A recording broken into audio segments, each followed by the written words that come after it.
ओम श्री दुर्गाय नमः। या देवी सर्वभूतेषु शक्तिरूपेण संस्थिता नमस्तस्यै नमस्तस्यै नमस्तस्यै नमो नमः। प्रिय भक्तगणों, कल की कथा में हमने श्रवण किया जन्मेजय का श्री व्यास जी से प्रधान देवता तथा ब्रह्मांड की उत्पत्ति एवं स्वरूप के संबंध में प्रश्न ब्रह्मा जी के द्वारा नारद जी के प्रति भगवती आद्या शक्ति के प्रभाव का वर्णन, श्री देवी जी के द्वारा दिए हुए विमान पर श्री ब्रह्मा विष्णु महेश का विविध लोकों में गमन तथा वहाँ के विलक्षण दृश्यों को देखते हुए अंत में भगवती के दिव्य द्वीप में पहुँचना। आज हम आगे की कथा श्रवण करेंगे, जिसमें हम श्रवण करेंगे ब्रह्मा जी का भगवती के चरण नख में समस्त देवता लोक आदि को देखना तथा भगवान विष्णु, भगवान शंकर और ब्रह्मा के द्वारा भगवती जगदम्बिका की स्तुति करना। ब्रह्मा जी कहते हैं, इस प्रकार बताकर भगवान विष्णु ने फिर कहा कि हम लोग बारंबार प्रणाम करते हुए इन भगवती के पास चलें। ये परम आदरणीय महामाया हमें अवश्य वर प्रदान करेंगी। इनके निकट चलकर निर्भीक हो हम इनके चरणों की उपासना में लग जाएं। द्वार पर रहने वाले द्वारपाल हमें रोक देंगे तो वहीं ठहरकर सावधानी के साथ हम इनकी स्तुति आरंभ कर देंगे। ब्रह्मा जी कहते हैं, इस प्रकार भगवान विष्णु के कहने पर मुझे और शंकर को बड़ी प्रसन्नता हुई। भगवती के पास जाना हम लोगों ने सहर्ष स्वीकार कर लिया। हाँ, चलना चाहिए। यूँ श्री हरि से कहकर हम सभी यथार्थ मैं, विष्णु और शंकर तीनों द्वार के पास जाकर विमान से नीचे उतरे। जब देवी ने हम सभी को द्वार पर देखा तब वे मुस्कुराकर कहने लगी और तुरंत हम तीनों को स्त्री बना दिया। हम उत्तम आभूषणों से अलंकृत रूप वाली युवती बन गए। अब हमारे आश्चर्य का पार न रहा। फिर हम उस देवी के सन्निकट चले गए। हम स्त्री रूप में थे। मनोहर रूप वाली वे देवी यहाँ हमें अपने चरणों के पास देखकर प्रेम पूर्ण दृष्टि से निहारने लगीं। हम भगवती को प्रणाम करके सामने बैठ गए और एक दूसरे को देखने लगे। हमारा रूप स्त्री का बन गया था। शरीर पर सुंदर आभूषण थे। हमें वहीं एक पाद पीठ दिखाई पड़ा। वह अनेकों मणियों से सुसज्जित था। करोड़ों सूर्यों के समान उससे आभा निकल रही थी। मैं, विष्णु और शंकर तीनों वहीं रुक गए। वहाँ देवी की हजारों सहेलियाँ विराजमान थीं। किन्हीं के शरीर पर लाल वस्त्र, किन्हीं के शरीर पर नीला वस्त्र तथा किन्हीं के शरीर पर पीला सुंदर वस्त्र था। उन सभी देवियों की आकृति कल्याणमयी थी। उन्होंने विचित्र वस्त्र और आभूषण धारण कर रखे थे। भगवती भुवनेश्वरी के पास रहकर वे उनकी सेवा कर रही थीं। अन्य बहुत सी स्त्रियां नाच और गाकर उनकी उपासना में तत्पर थीं। आनंद में निमग्न होकर वीणा आदि वाद्यों को बजा रही थीं। नारद, मैंने जो वहाँ अद्भुत दृश्य देखा वह बतलाता हूँ, तुम ध्यान देकर सुनो। भगवती भुवनेश्वरी के चरण कमल के समान कोमल थी। नख स्वच्छ दर्पण का काम कर रहे थे। भगवती के नख में ही मुझे स्थावर जंगम सारा ब्रह्मांड, ब्रह्मा विष्णु रुद्र वायु अग्नि यमराज सूर्य चंद्रमा वरुण कुबेर त्वष्टा इंद्र पर्वत समुद्र नदियाँ गंधर्व अप्सराएं विश्वा वसु चित्रकेतु श्वेत चित्रांगद नारद तुम्रु हा हा हु अश्विनी कुमार वसुगण सिद्ध साध्य पितरों का समुदाय शेष प्रवृत्ति सभी नाग किन्नर उरग राक्षस वैकुंठ ब्रह्मलोक तथा पर्वत श्रेष्ठ कैलाश, ये सब के सब दिखाई पड़े। वहीं मेरा जन्म स्थान कमल था। उसी पर मैं चार मुख वाला ब्रह्मा बैठा था। शेष साई भगवान विष्णु दिखाई पड़ रहे थे। मधु कैटवी दृष्टि गोचर हुए। महाभाग ब्रह्मा जी कहते हैं, इस प्रकार भगवती के चरण कमल के नक्श में मुझे अद्भुत दृश्य दिखाई पड़ा। मैं देखकर आश्चर्य में पड़ गया। यह क्या है? ऐसी शंका उत्पन्न हो गई। विष्णु और शंकर का मन भी आश्चर्य से भर गया। तब में विष्णु और रुद्र तीनों ने मान लिया कि ये देवी अखिल जगत की जननी हैं। हम उन देवी की झांकी करते रहे। इतने में पूरे 100 वर्ष का समय व्यतीत हो गया। उस समुदाय कल्याण स्वरूप द्वीप में भांति भांति की लीलाएं हो रही थीं। वहाँ की देवियाँ हम लोगों से भी सखी के समान व्यवहार करती थीं। उनके सर्वांग प्रेम से पुलकित थे। शरीर पर अनेक प्रकार के आभूषण शोभित थे। उनके अत्यंत मनोहर रूप को देखकर हम लोग भी मोहित हो गए थे। उनके सुंदर भावों को देखते हुए हम सबको अपार हर्ष हुआ। स्त्री वेश में परिणत श्री विष्णु ने समयानुसार उन भगवती भुवनेश्वरी की स्तुति आरंभ कर दी। भगवान विष्णु बोले, प्रकृति देवी को नमस्कार है, भगवती विधात्री को निरंतर नमस्कार है, जो कल्याण स्वरूपिणी है, मनोरथ पूर्ण करने वाली है तथा वृद्धि एवं सिद्ध स्वरूपा है। उन भगवती को बारंबार नमस्कार है, जिनका सच्चिदानंदमय विग्रह है, जो संसार की उत्पत्ति स्थान है तथा जो सृष्टि स्थिति संहार अनुग्रह एवं तिरोभाव रूप 5 कृत्यों का विधान करती हैं। उन भगवती भुवनेश्वरी को प्रणाम है। सर्वाधिष्ठानमयी भगवती को नमस्कार है। माता, मैं जान गया, यह संपूर्ण संसार तुम्हारे भीतर विराजमान है। इस जगत की सृष्टि और संहार 3 तुम्ही से होते हैं। तुम्ही ही व्यापक माया इस संसार को सजाती हैं। अब मैंने तुम्हारा पूर्ण परिचय प्राप्त कर लिया कि तुम अखिल जगन्मयी हो, इसमें कोई संदेह नहीं।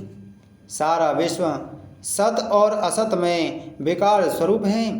तुम समय समय पर चेतन पुरुष को इसका विस्तार दिखाया करती हो। 16 एवं 7 तत्वों से तुम्हारा विग्रह संपन्न है।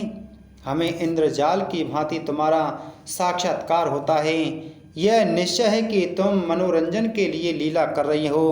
तुम्हारी शक्ति से वंचित होने पर कोई भी वस्तु अपने रूप में प्रतीत नहीं होती। तुम ही अखिल विश्व में व्याप्त होकर विराजमान हो। माता बुद्धिमान पुरुष कहते हैं कि यदि तुम्हारी शक्ति अलग हो जाए तो जगत की व्यवस्था करने में पुरुष को सफलता मिलनी असंभव है।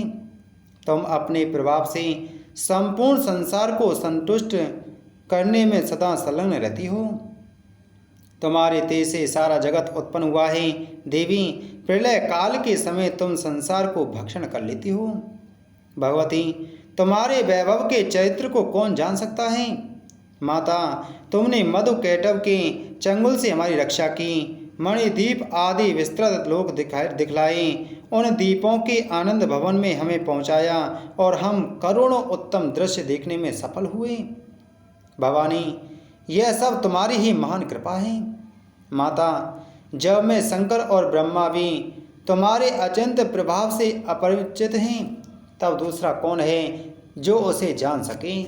तुम्हारे बनाए हुए जितने भवन हैं, तुम्हारे इस शक्ति संपन्न नख दर्पण में हमें उनकी झांकी मिली है। देवी, हमने इस लोक में दूसरे ही ब्रह्मा विष्णु और शंकर देखे हैं। सब में वैसी ही असीम शक्ति है, क्या अन्य लोकों में ये नहीं है। देवी, तुम्हारे इस फैले हुए अचिंत्य ऐश्वर्य को हम कैसे जानें। माता, चरण कमलों में मस्तक झुकाकर मैं तुमसे यही मांगता हूँ कि तुम्हारा यह रूप निरंतर मेरे हृदय में बसा रहे। मेरे मुँह से तुम्हारा नाम कीर्तन होता रहे तथा नेत्र तुम्हारे चरण कमलों की झांकी से कभी वंचित ना हो।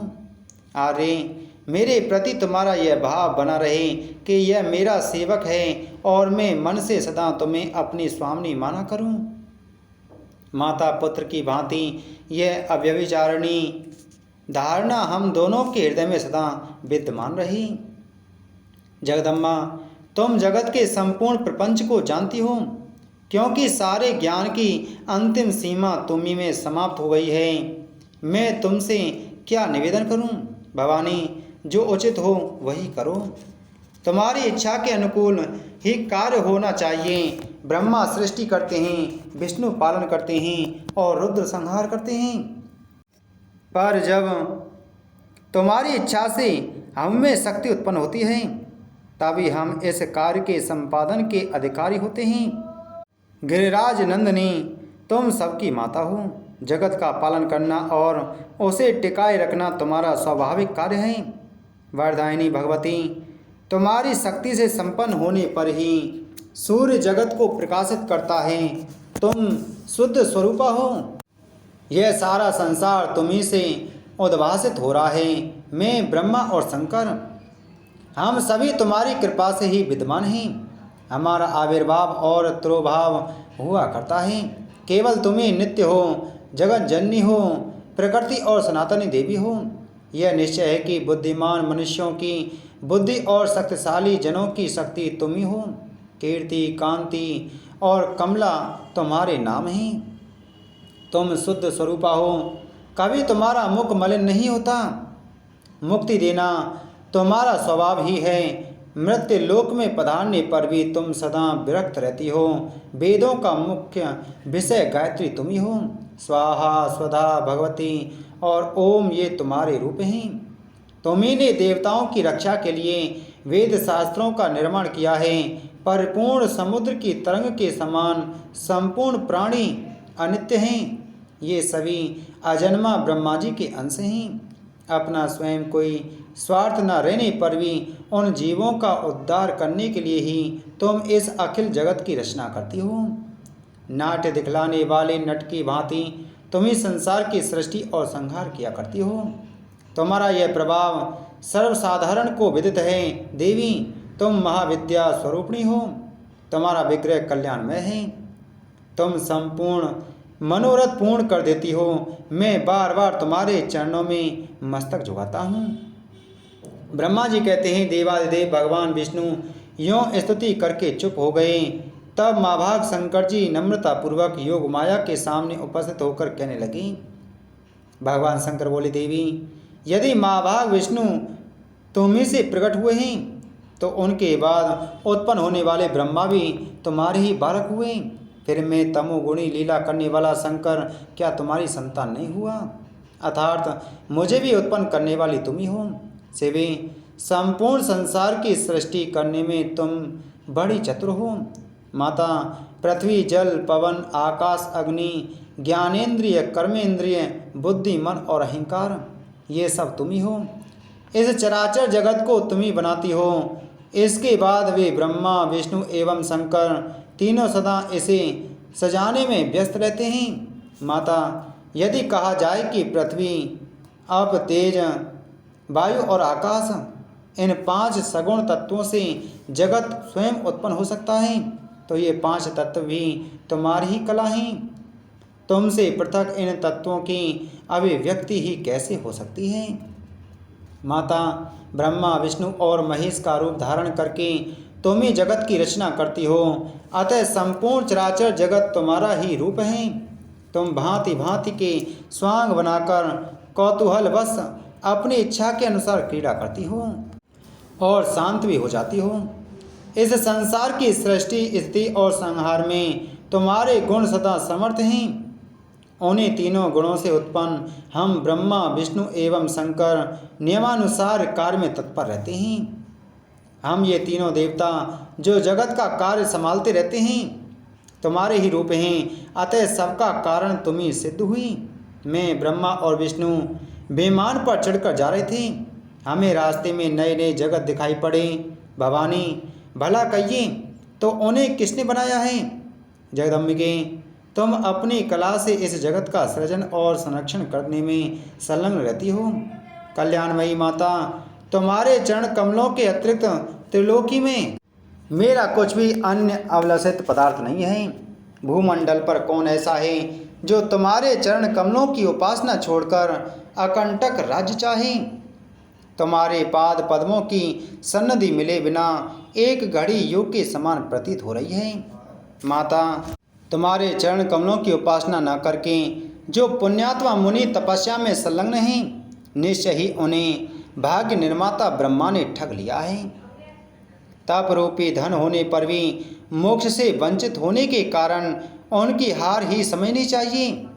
अजन्मा माता, तुम्हारे चरण कमलों की धूलि का सेवन करने से जितना शीघ्र इस संसार सागर से उद्धार हो जाता है, उतना तपस्या, इंद्रिय संयम, ध्यान अथवा वेद यज्ञों से होना असंभव है। देवी, दया करके मुझे पवित्र नवार्ण मंत्र का उपदेश देने की कृपा करो। उस अद्भुत, अत्यंत विस्तृत एवं सर्वोत्तम मंत्र का जप करते ही मैं सुखी हो जाऊंगा। ब्रह्मा जी कहते हैं, अद्भुत तेजस्वी भगवान शंकर के यों स्तुति करने पर भगवती जगदम्बिका ने नवार्ण मंत्र का स्पष्ट उच्चारण किया। सुनकर महादेव जी को अपार हर्ष हुआ। भगवती के चरणों में मस्तक झुकाकर वे वहीं बैठ गए। कामना पूर्ण करने वाले एवं मोक्षदायी उस नवाक्षर मंत्र का जप आरंभ कर दिया। बीज मंत्र के साथ उत्तम रीति से उच्चारण करते हुए वे जप करने लगे। जगत का कल्याण करने वाले भगवान शंकर को यों करते देखकर मैं भी महामाया जगदम्बिका के चरणों पर गिर पड़ा और मैंने उनसे कहा, माता, तुम अखिल जगत की सृष्टि करने वाली शुद्ध स्वरूपा हो। वेद तुम्हारे ऐसे रूप की कल्पना करने में अकुशल हैं, सो बात नहीं है, परंतु वे साधारण कार्य में तुम्हारा प्रयोग करना नहीं चाहते। सारे यज्ञों में तुम्हारे स्वाहा नाम का उच्चारण किया ही जाता है। त्रिलोकी में कोई भी वस्तु नहीं है जिसको तुम न जानती हो। इस सारे अद्भुत ब्रह्मांड की रचना करने वाला केवल मैं हूँ। मेरे सिवा त्रिलोकी में शक्तिशाली दूसरा कोई भी पुरुष नहीं है। मैं निसंदेह धन्यवाद का पात्र हूँ, क्योंकि मैं सर्वोपरि ब्रह्मा जो ठहरा। यह मेरा अभिमान है। आज मैं तुम्हारे चरण कमलों की धूलि प्राप्त करके वास्तव में धन्य हो गया हूँ। तुम्हारी कृपा से मुझे यथार्थ ज्ञान प्राप्त हो गया है। तुम संसार का भय दूर करने में बड़ी निपुण हो। मुक्ति देना तुम्हारा स्वभाव ही है। मैं तुम्हारा आज्ञाकारी सेवक हूँ, यह बिल्कुल निश्चित है। अब मेरी रक्षा करो। जो तुम्हारे पावन चरित्र को पूरा नहीं जानते, वे ही मानव मुझे प्रभु बताया करते हैं। जिन्हें तुम्हारा प्रभाव ज्ञात नहीं है, वे ही जन स्वर्ग की कामना से यथेष्ट यज्ञ में लगे रहते हैं। संसार के सृजन की लीला करने के लिए तुमने मुझे ब्रह्मा के पद पर नियुक्त किया और मेरे द्वारा अंडज, पिंडज, स्वेदज और उद्वज ये 4 प्रकार के प्राणी बनवाए। आदिमाए, यह सभी वेद में ही जानता हूँ, दूसरा कोई नहीं जानता। मेरे अहंकार जन्य अपराध क्षमा करने की कृपा करो। जो 8 प्रकार के योग मार्ग में तत्पर होकर समाधि में स्थित हो अथक प्रयत्न करते हैं, उनकी बुद्धि कुंठित हो गई है।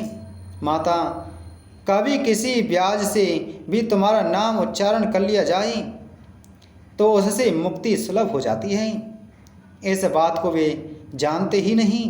भवानी, विष्णु और शंकर प्रभृति आदि पुरुष हैं। वे तुम्हारे सर्वोत्तम रहस्य को जानते हैं और उन्हें उसका अनुभव भी है। वे तुम्हारे सिवा अंबिका, शक्ति एवं ईशा आदि पावन नामों का आधे पल के लिए भी त्याग नहीं करती। क्या तुम विश्व का निर्माण नहीं कर सकती थी? अवश्य कर सकती थी, क्योंकि तुम्हारी दृष्टि पड़ते ही 4 प्रकार के प्राणी जगत में उत्पन्न हो सकते हैं। सृष्टि के आदि में केवल विनोद के लिए ही तुम मुझ ब्रह्मा को बनाकर यह सृजन कार्य संपादित कराती हो। तुम्हारी कहीं उत्पत्ति हुई है, यह प्रसंग ना देखा गया है और ना सुना ही गया है। तुम्हारी उत्पत्ति कहाँ से हुई है, इसे कोई नहीं जानता। जगत में कोई भी तुम्हारे रहस्य से परिचित नहीं है। भवानी, तुम एक हो, आद्या शक्ति हो। संपूर्ण स्वतंत्र वेदों ने तुम्हारा यों ज्ञान कराया है। माता, तुम्हारे संपर्क से ही मैं ब्रह्मा सृष्टि करने में, विष्णु पालन करने में और शंकर संहार करने में कुशल हैं। यदि आज तुमसे अलग हो जाएं तो हम सबकी शक्ति कुंठित हो जाएगी। तुम्हारी लीला बड़ी विचित्र है। अल्पज्ञ पुरुष इस विषय में विवाद कर बैठते हैं। कौन है जो तुम्हारी विनोदपूर्ण लीला से मोहित न हो जाए? आदिदेव भगवान विष्णु अकर्ता हैं। उनके गुण स्पष्ट हैं, न उन्हें कोई इच्छा है और न उनकी कोई उपाधि ही है। वे सदा कला शून्य और सर्वसमर्थ हैं, फिर भी तुम्हारी विस्तृत लीला की झांकी करने में वे संलग्न रहते हैं। ऐसी शास्त्रज्ञों की उक्ति है, इस मूर्त और अमूर्त जगत का आधार तुमसे पूर्व कोई भी तुम्हारा पुरुष नहीं था, कोई तीसरा भी नहीं है। एक मेवाद्वितीयम ब्रह्म। इस वेद के वचन को व्यर्थ कहना तो बनता नहीं और इधर अनुभव दूसरी बात कहता है। इस प्रकार वेद वाक्यों और अनुभव में अत्यंत विरोध उत्पन्न हो रहा है। वेद कहते हैं एक मेवा द्वितीयम ब्रह्म है, तो क्या वह आत्मस्वरूपा तुम ही हो अथवा वह कोई और ही पुरुष है? मेरे इस संदेह को दूर करने की कृपा करो। किसी महान पुण्य के प्रभाव से ही मुझे तुम्हारे चरणों की सेवा सुलभ हुई है। तुम स्त्री हो अथवा पुरुष, यह रहस्य मुझे विशद रूप से कृपा करके बतलाओ। प्रिय भक्तगणों, आज की कथा में बस इतना ही। कल की कथा में हम आगे की कथा का श्रवण करेंगे। इस कथा को नित्य प्रति नवरात्रियों के दौरान सुनने से माता की विशेष कृपा प्राप्त होती है और व्यक्ति की समस्त मनोकामनाएं, समस्त इच्छाएं पूर्ण हो जाती हैं। बोलो भगवती महामाया की जय।